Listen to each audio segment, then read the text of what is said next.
گەڕێکی دیکەی یاریەکانی یانە پلەیەکەکانی کوردستان بەڕێوەچوو. چەمچەماڵ لەسەر یاریگای خۆی میوانداری ڕزگاری کرد.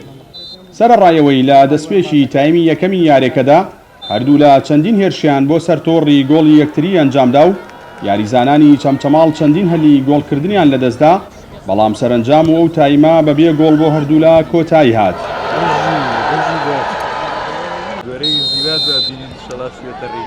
لە دەستپێکی تایمی دووەمی یاریەکەدا چەمچەماڵ باشتر دەرکەوت و یاریزانانی یانەی چەمچەماڵ کۆنتڕۆڵی تەواوی یاریەکەیان کردبوو.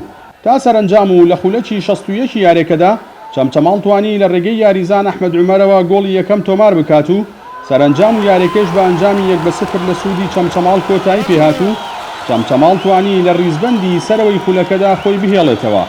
ئەمە لە کاتێکدا بوو لە یاری پێشویاندا بەرامبەر کۆیا بە ئەنجامی 1-2 شکستیان هێنابوو.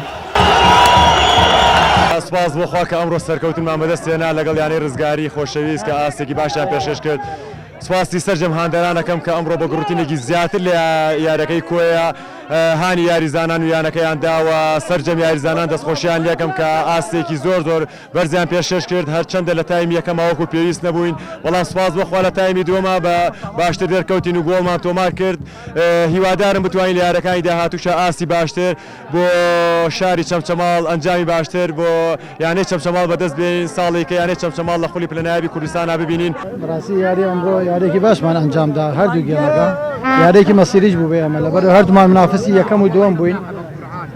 لە هەجمەیەک ئەوان توانیان گۆڵێ بکەن، ئێمە چەند فرسەیەکمان بۆ هات بەڕاستی هێڵی پێشەوەمان زۆر خراپی. دو یاریزانمان هەبوو، یەکیان مصاب بووە، یەکەوی تریشیان بەهۆی هەندێک ئیشۆ نەیتوانی بێت. ئەومان پێوە دیار بوو هێڵی پێشەوە یاریزانمان